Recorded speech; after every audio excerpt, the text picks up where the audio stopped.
friends, welcome to part one of our lesson on the solo arrangement of I'm Forever Blowing Bubbles, which is a great classic waltz. And this being a waltz, which means that it's in 3/4 time, presents us with some new possibilities, as we've been doing all of these other arrangements in 4/4 time or swing tunes, and mostly chord melody style. So I've arranged this one in a bit of a hybrid style, utilizing both campanella as well as chord melody style playing to give you an extra challenge, but also to put some new strumming patterns and some new techniques on the table that we haven't really had an opportunity to talk about or at least use in the context of a full arrangement yet. So in this first video, we're going over just the verse section, and then the second video, we'll go over the main chorus of this tune. So to start off, this A section starts in campanella style. Now, campanella is Italian for little bells, and this is a technique that's adapted from Baroque style string instrument playing like guitar and lute and such. Because of the short measure or scale on a ukulele, especially on soprano, as well as with having nylon strings or even fluorocarbons, which give us a bit more sustain, we have very fast decay on these instruments. So it's hard with single note playing to get these long, luscious melodies going. So with campanella style, what we do is we play individual notes, and although they're notated as, in this case, mostly quarter notes, so one beat a piece, we will play them as a quarter note rhythmically, but we will let it ring out as long as possible. If I just play the first measure for you, I think you'll fully understand what this is. So I'm going to play it in two different ways. So the first way is just regular old playing. If we look at it, CBA, so we could go. But instead of arranging it like that, we're utilizing the high G string in the reentrant tuning to play the C on the 5th fret here, and then the B on the 2nd fret of our A string. And you'll see my hand doesn't move until I get to bar 2 when we strum this open C major 7th chord.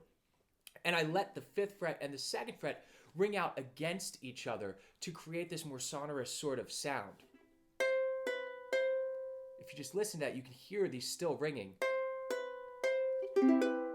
So you get this sort of dissonance to complement the harmony in campanella style. Now, if you're playing low G uke, you can, of course, just do the notes where you know them, or you can even do it up here if you'd like, but it's much more of a stretch to do it that way in campanella style. It works better on reentrant tuning.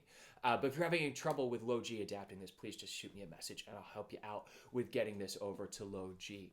So the big thing to remember is any of these bars that have individual notes in them for the entire bars, this is campanella style, which means we're going to leave our fingers down for the entire bar, even if we're done playing that note, to let it ring out. And this can take quite a bit of practice to get used to, so please take your time with it, but really listen for the harmony coming through and these notes sort of running together to give that harp-like effect.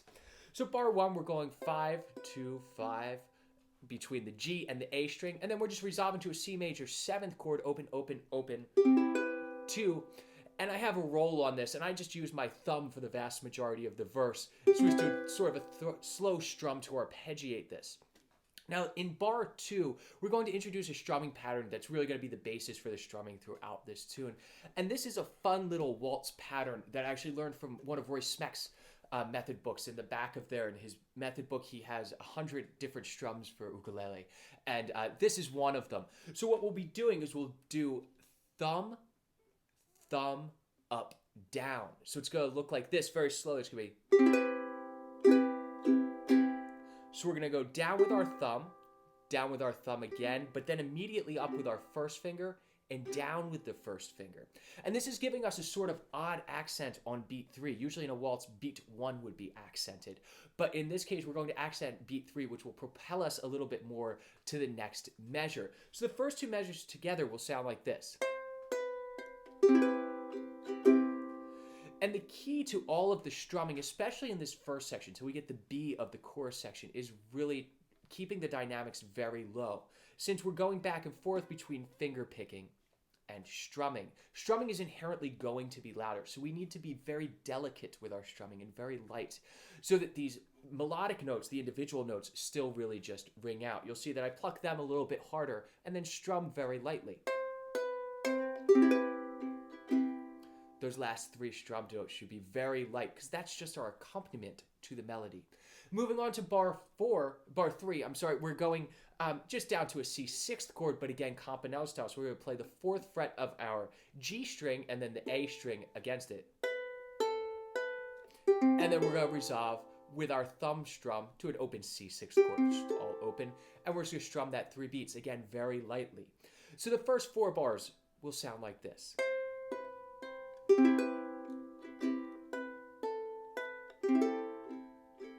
So note those strums are very light. I can't stress that enough. That's really what's going to help this melody pop out. These next 2 bars are great because it's all over a C6th chord, which means if we get used to this finger picking pattern, we're all done with it. We don't have any left hand work on it. And this is easier for the campanella style as well because we let these notes ring out. So it will sound like this. So you can hear all my strings at the end are ringing right there. And then we're just resolving that to a good old G7th chord. Thumb strum, very light. And then on beat 3, we're going to catch an open A string. So we'll just lift up our ring finger from the G7th chord. And then play our open G string. So again, we're utilizing the campanella here because we'll have this A and G ringing out against each other. And then we're going to have the reverse of that. We'll strum the G7th chord very lightly on beats 2 and 3. So bars 5 through 8 will sound like this.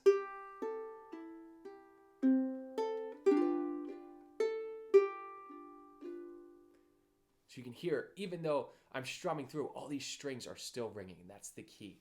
Then we're going up to a bar chord on our 5th fret, just straight across. This is a D minor 7th in this case. Sometimes it's an F6th, but not this time. And the great part about this bar chord is it gives us all the melody notes that we need to get through this section. So we can strum through on the first beat because our first melody note is this D on the A string. That's our melody note. And we go back and forth between that, the A string, and the G string. You can hear the whole uke is still ringing from that chord, even though we're playing individual notes. And then on bar 10 on beats 2 and 3, I just strum the 2 inner strings. If you happen to hit some other strings in there, it's not really a big deal. But as we've talked about chord melody style playing in the past, we really want to keep our melody note in the top voice. And in this case, it's down here. So we don't really want to accidentally hit the A string or else it'll sound like this. As opposed to where we still hear that melody note ringing out. So that can take a little practice. You can do this just with your thumb. You can also just pluck all of these notes, and that's just fine. So from here, we're going to stay on this D minor 7th, but we're going to add a B natural in there, which is going to be on the 7th fret of your E string. I play it with my ring finger. You can use whatever finger is convenient for you. You just go back and forth, campanella style, between the 5th fret and the 7th fret of your E string. So I'm going back and forth, G string, E string, G string. And then as we resolve to this, we're going to play this note one more time, this B, on the first beat of bar 12. But because if you look ahead in the measure, we're going to be playing a G7th chord, even though we're not actually voicing the 7th itself. It's functioning as a G7th, so it's important to call it what it is. So we're actually just going to take this bar and move it up to our 7th fret like this, because we're not going to play the A string at all. We don't have to worry about anything else. So we'll have that 7th fret, that B that we were going to play on our E string already down. But then we can strum through the rest of the bar. Just like that. So this is what bars 9 through 12 will sound like by themselves.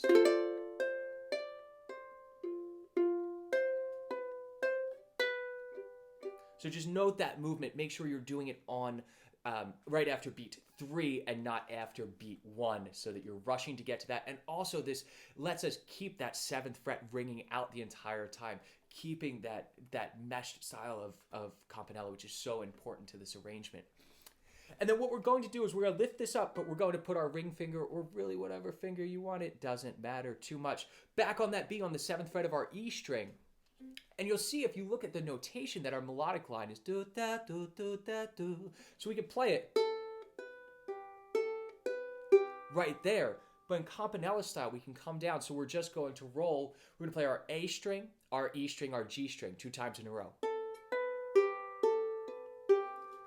And see how all those notes are still ringing out. That's what's so important here, is while we're not actually playing the chord, our ear is still going to hear the dissonance and the harmony of the chord against each other.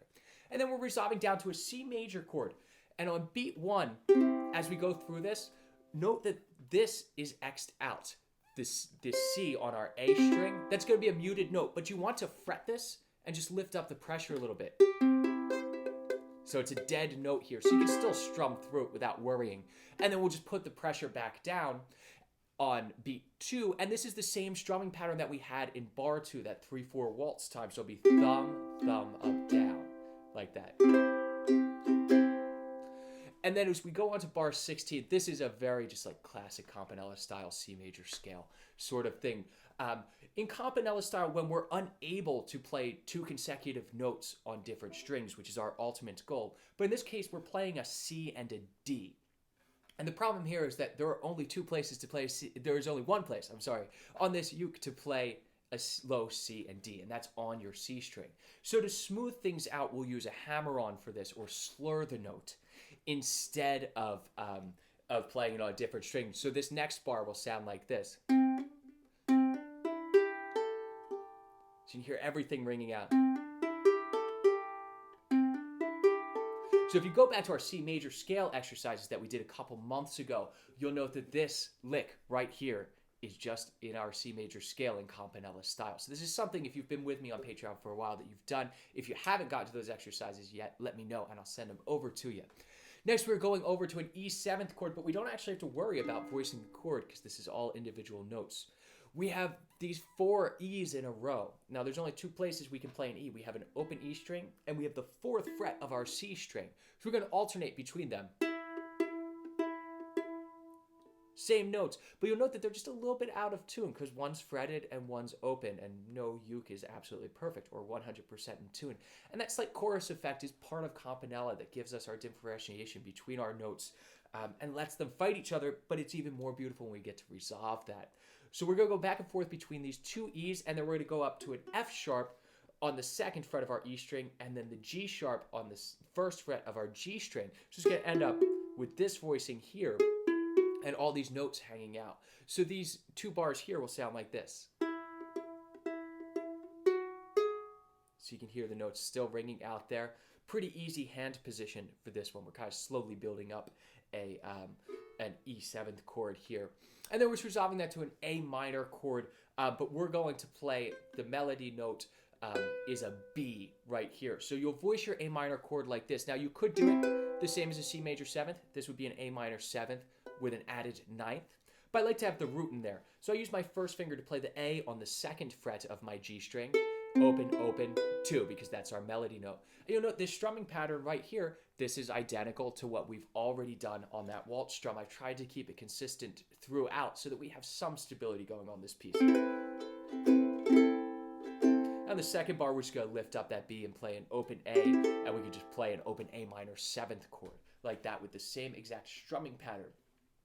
As we move on to bar 21 to round out the verse section of this, we're on a C minor 6th chord to a D 7th, and that's some movement there, but we don't really have to worry about it because much like over the E 7th chord, we are playing static notes. We're playing all A's here. This is actually repeating that theme. We're just going up a 4th to repeat it.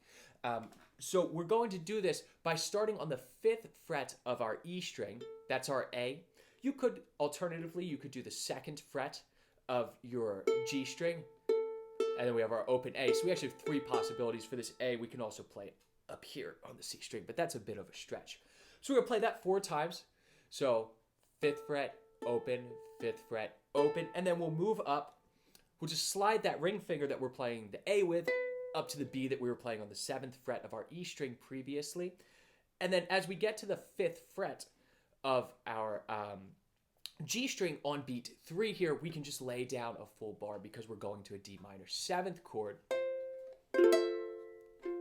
Same strumming pattern as we've had before. And then we're resolving to a G 7th chord, and this is one of the inversions that we use frequently, is open 5 3 5. And we're just going to do a little melodic lead in to get us into the chorus. 7 5 and then that'll be resolving down to a C major chord. Next video, we'll go over the entire chorus of this tune. As always, if you have any questions, please shoot me a message, and I'm always happy to help.